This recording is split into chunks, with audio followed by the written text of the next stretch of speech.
Howdy, Possum Patty here, coming to you from outside on this snowy spring soggy bottom morning.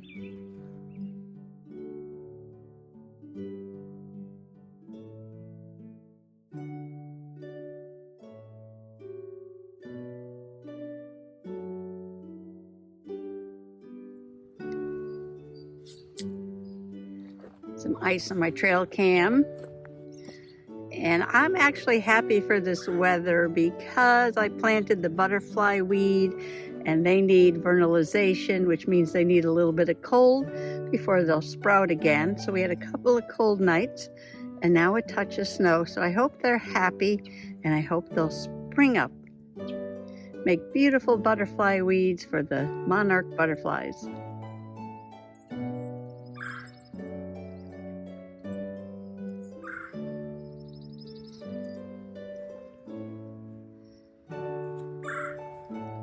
Gonna go check on my trout lily.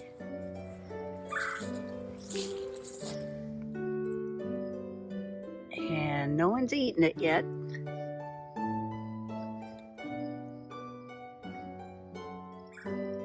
The spring bulbs usually don't mind a little bit of cold and snow.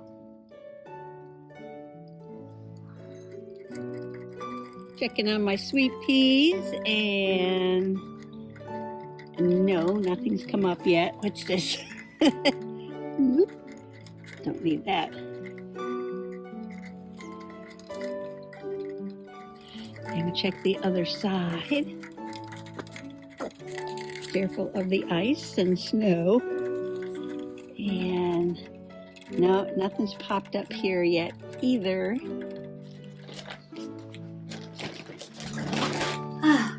Possum Patty. And the soggy bottom bunch here. I'm just back from the magical basement. Had to go down and get stuff. Yes, I had to go down and get stuff because I never know which journal I'm going to journal in until I walk into the room and sit down. And I just got an idea of what I want to do this evening. Oh, it's the Oreo o'clock already. Okay. And I decided I was going to do some journaling in my Asian glue book. My Asian glue book. If you're a new Possum Peep, welcome, 100,000 welcomes. If you're a long-time awesome Possum Peep, and I mean long time, 2021 is when I started this. Yes, you remember this. Yes, my Asian glue book. And there's a lot of happy mail in here because one year I had everybody send me some stuff to put into my Asian glue book, and it came with lots of cards and happy mail and things to paste in. And I haven't done anything in here in a while, and I have a ton of stuff that still needs to go into here. But something else has happened, yes, that inspired me to go into this journal today. But if you want to find out what it was, you're all going to have to come on along. Well, I made this journal, like I said, years ago, and the fabric is from a pair of pants, Chinese-style pants, that I bought at the thrift store. And it's a soft cover, like with bubble wrap on the inside. And it is this shape, tall and narrow, because I wanted to put this banner in there. And I apologize, it's upside down. So to read it in Chinese, I have to turn it this way. I don't know what it says. I forgot what it says. I think it's something about New Year, but I'm not sure. I got kind of doodads hanging off the edge there. Lots of letters and cards in here and goodies that folks have sent me over the year. I guess this was the year of the tiger, the year of the rabbit. Yeah, there's a lot in here. This was gifted to me from Joanne. And these were from Heather C. 2021. 2021, I guess, is the year of the bull, the ox. Year of the ox, it says up there. And this is from Martha. And this is the year of the dragon, 2024. Oh, I'll have to do a page year of the, what is this? Year of the rat. Yes, I'll have to do a page year of the rat for here. But there's little birthday wishes in here because my birthday's in February. Linda's Creative Life. Yes, Linda's Creative Life. Here's another one of those banners that I could put in here. Which way does it go? I think this one goes this way. That just has to get glued in there. Letters to Possum Patty there. Oh, this one's from Karamia. Cat's pajamas. Karamia. Karamia. Oh, Year of the Tiger. I've had a lot of years. A lot of years in here. Lots of fun stuff. Oh, this is from BB's Closet. Just some journaling, though. This is the Year of the Rabbit. Got a lucky coin on there.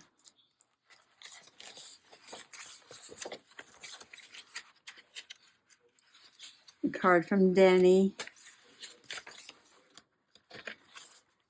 This was gifted to me, too. This is a picture of a vase that my grandmother brought back from occupied Japan in the 1940s. And speaking of Japan, the reason why I got this out is because my nephew is traveling in Japan. Yes. And I've been getting a few pictures, and I printed one out. The original picture was just him walking down the street, but I love the garb that he was wearing, down to the sandals and the split toe socks. Yes. I says, oh, I got to do something with this picture. And so I cropped out the background and I put it in Adobe, and I gave him sort of an artsy background. And then I think this is the polite way of saying like good morning in Japanese. He did go to see Mount Fuji and different sites, but I want to put this picture of him in the garb in here, and I need to go through the bags and see what I have, because there's Chinese and Japanese and Korean, all kinds of things in these bags. So I need to see what I have that's sort of Japanese.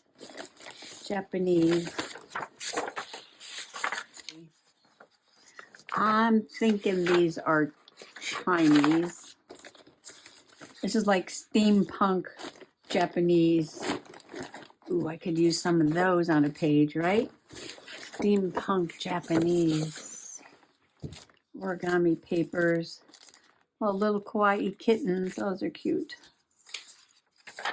Oh, I love that.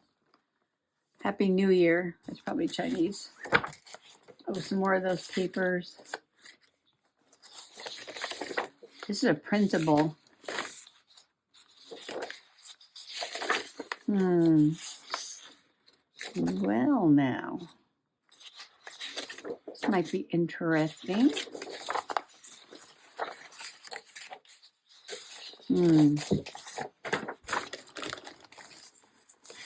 Oh, these are birthday cards.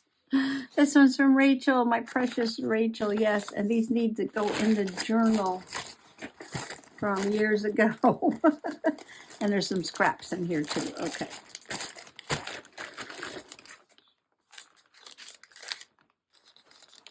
Oh, here's a rat. I can use this for Happy New Year. Happy New Year. Happy Chinese New Year. And there's a rat. Oh, I need to leave that out. Yes, I need to do a page for Year of the Rat. It's only a couple months behind, right?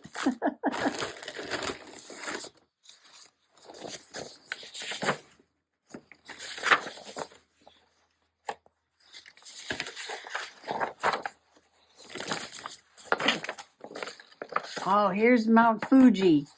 I knew I had a picture of Mount Fuji. Oh, here's another one. Bullet Train, Mount Fuji in the background. I like that one.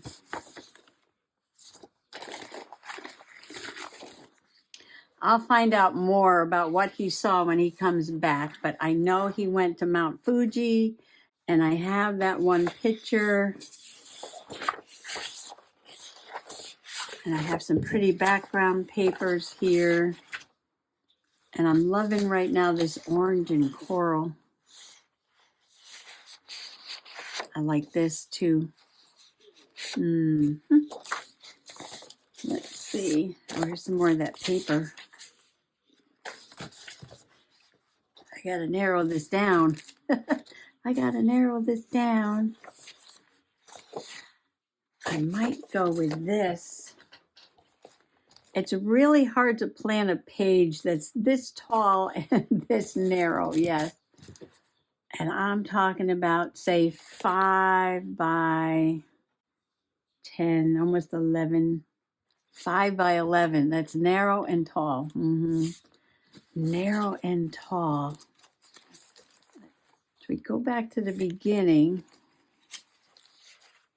These pages are all green. I want to try to fill in from the beginning, but yes. I'm going to go with this for the background. Just measure the page. This is a travel style journal, so these pages do come out. I could take that out and work on it. Travel style journal just has a couple of holes at the top of the bottom, and then put some kind of elastic, and you just slip the pages in and out. Here it is. Slip the pages in and out. Well, I got half done on that side and half done on that side. So I gotta do that, and I gotta do that. So I guess I will glue this down and then decide how I'm going to arrange the elements on the page and where I'm going to put the picture and where I'm going to put my writing.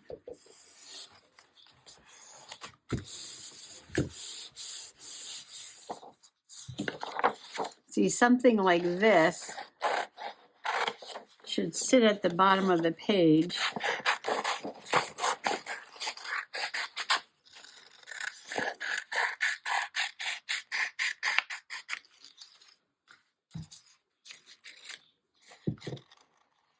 Since this is just like mostly all white, I'm going to cut this off and see how that looks. So I can see more of that background.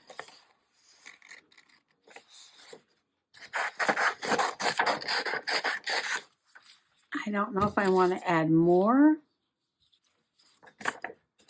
So I will audition this.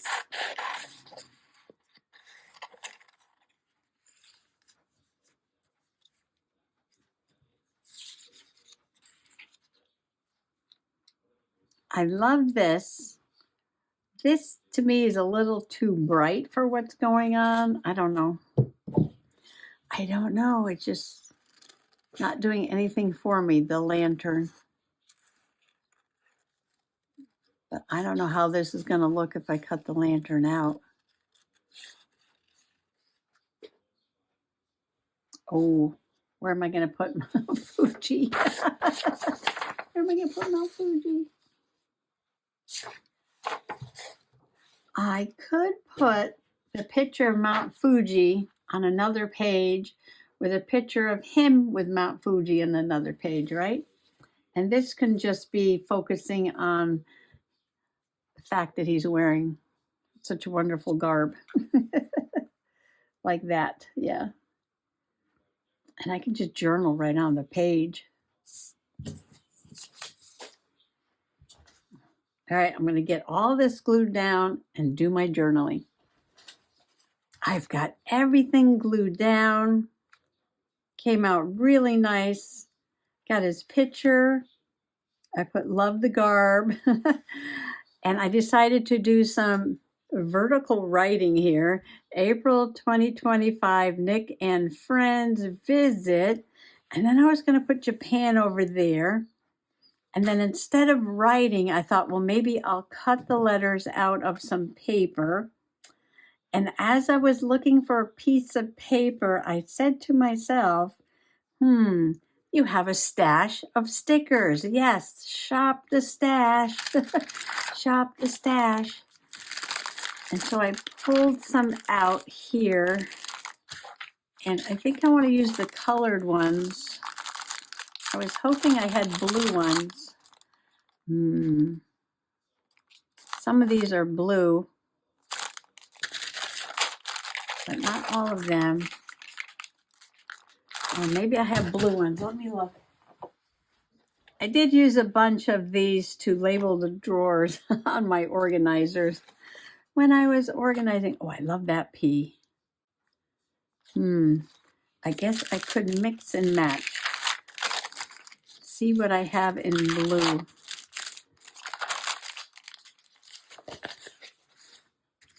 Ooh, these are nice. The watercolor look would look nice on this page. It wouldn't stand out a lot, but it would look nice. These letters are made out of cats, so I think I'll save those for the kitty journal.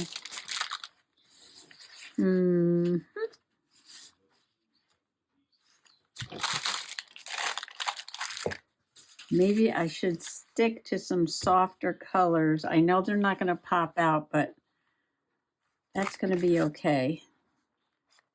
I could use the pink or I could use the aqua there. I never get these things straight. Okay. J. A. I love this A. Okay, now do I want to darken it just a little? Let's see if I could very carefully outline. Oops. All right, I've got my letters on there. Well, that came out nice. Let's see how it looks in the journal. Sorry, I'm bending down getting the journal. Oh, do we remember where it was?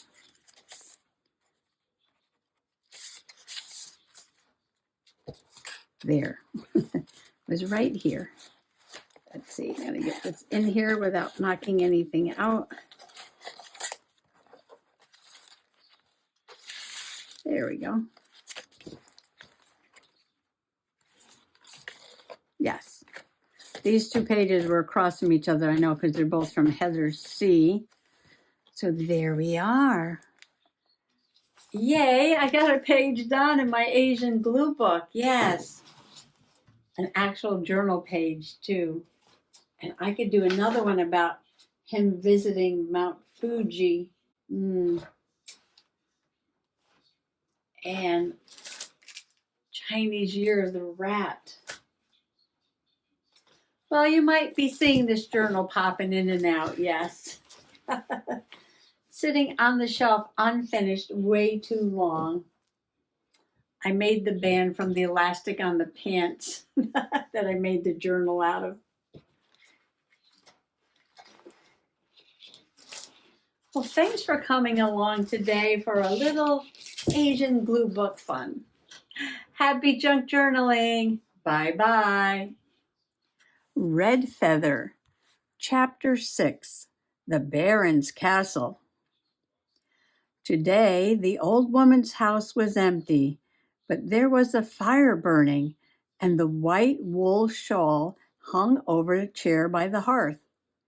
Rosemary stepped timidly into the room and stood near the fire, wondering what to do now. But she told me she'd keep the shawl for my next visit, she thought. And there it is. So maybe she expected me. I'm sure she expected me, she thought. And here I am. Rosemary put the warm shawl about her and went out through the other door into the world. Today, the snow lay deep on the housetops and was beaten into shining paths in the street. And the air was clear and so cold that it almost hurt to breathe.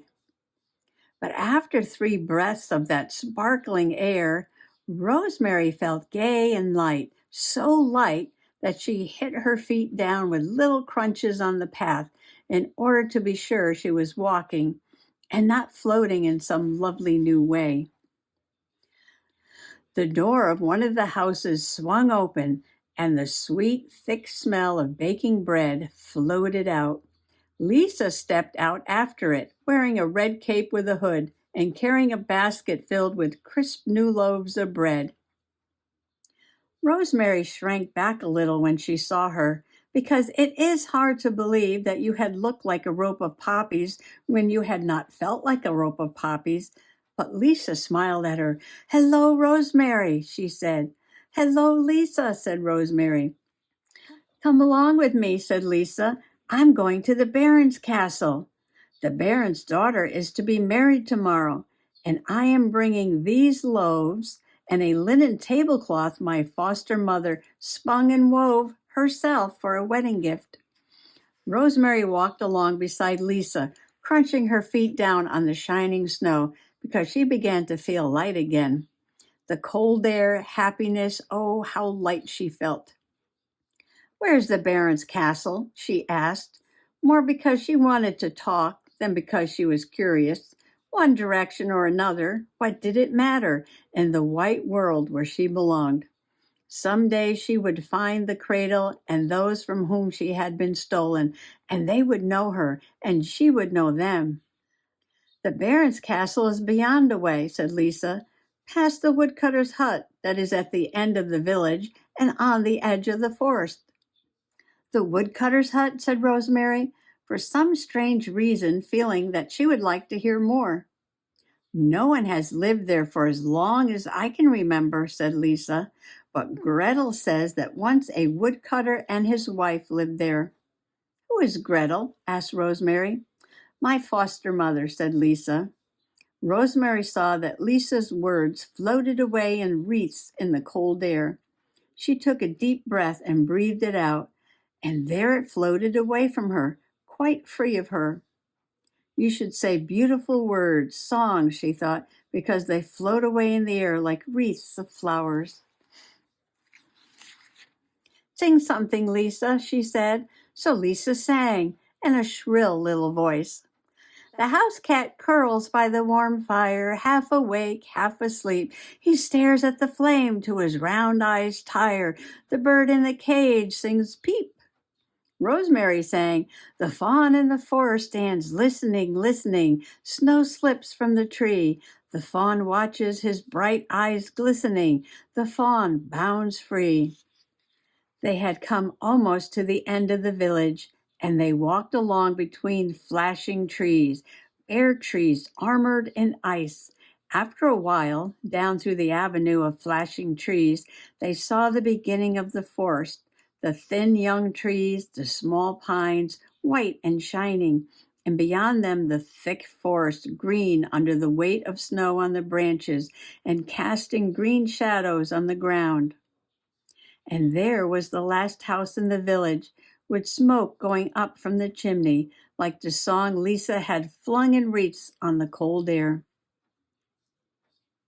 "I have a loaf here for Frinlin," said Lisa. Rosemary didn't want to go inside the house. "I'll walk on slowly, Lisa," she said, "and you can catch up with me." "I'll just be a minute," said Lisa. Rosemary went on until she came to the woodcutter's hut, and she had a strange feeling about the small brown hut with the closed door. She wanted to know more about it, or else she already knew more about it than she could understand or put into words. What if she were to open the closed door and walk in? But she did not dare, so she walked on away into the forest. Under the pines, their boughs bending with the weight of the snow, the color of the air was like the color of water, green and cold. Far ahead of her, she saw a fawn, standing more stilly than anything in the world, but so tense and light with life that a sound too small for mortal ears would send it leaping away. In a sort of fear, She beat her steps down on the snow, crunching along the path, but still the fawn stood before her, listening. Nearer and nearer she came until she could have put her hand out and touched the little fawn, and she could see his heart beating against his thin body. But she did not touch him, and they stared at each other with shining eyes. She was frightened now, and she wished that the fawn would run away, but he did not stir until the door of the house opened, and then he was gone at once. Lisa came along the path, and she and Rosemary went on together. "The Baron's daughter is to wed a prince from far away," said Lisa. "See that you are here tomorrow, Rosemary. There will be a feast in the kitchens for all the villagers, and the fountain in the courtyard is to run with wine." "Oh dear, I won't be able to get here tomorrow," said Rosemary, "but I'll give her this rope of poppies for a gift." She opened her shawl to let Lisa see the poppies, which she wove and wore fresh each day now, instead of the ugly apron with its strings tied 3 times about her waist. "They must have come from a hothouse in a fine house," said Lisa. "Wherever did you get them? Is it where you work?" "Yes," said Rosemary, "and I know they won't let me off tomorrow." They walked along for a while, and suddenly the path came out on a wide avenue lined on each side with great bare trees, armored in ice and thrusting out spears of light where the afternoon sun shone against them. At the end of the avenue stood the Baron's castle, built of huge gray stones, heavy and solid, with a yellow and white banner floating from its topmost turret. The iron gates that guarded the way to the castle stood open, and Rosemary and Lisa walked through the gate into the courtyard. A crowd of soldiers, lackeys, and stable boys were gathered around the fountain, and as Rosemary and Lisa came towards it, all the men cried out and sprang back.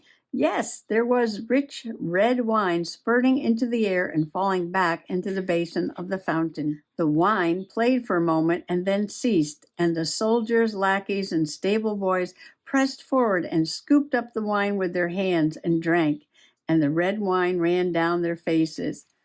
One of the soldiers saw Rosemary and Lisa and called, "What have you there, you two?" "Fresh loaves of bread and a linen cloth that will pass through the smallest wedding ring," said Lisa. "A rope of poppies for the bride," said Rosemary. "Well, get on," said the soldier. "Why do ye stare so? We do no more than try out the fountain for the feast tomorrow." Again the wine spurted up in thin red vines that climbed the air, and all the men scooped with their hands and drank. Rosemary and Lisa went on toward the castle door, which stood open too, but the soldier called to them again. "Around by the side door, you two. So you think to enter by the door that is the Baron's own?" His voice was thick, and the words blurred a little, for he had scooped up the wine many times. Now he stared at Rosemary, walking away from the front door and around to the side. "You, there with the poppies," he called. Rosemary turned and he stared. "Nay, I've drunk too much wine," he said. I could have sworn her feet did not touch the ground while she walked. Again, Rosemary was a little frightened. She had been feeling so very light and happy, and now she crunched her feet down on the beaten snow in the courtyard. "I should so love to see the little Baroness Margot," said Lisa. "Do you think we might manage to slip upstairs if we were very quiet and well-mannered?" "I should like to see her too," said Rosemary. "Let us try."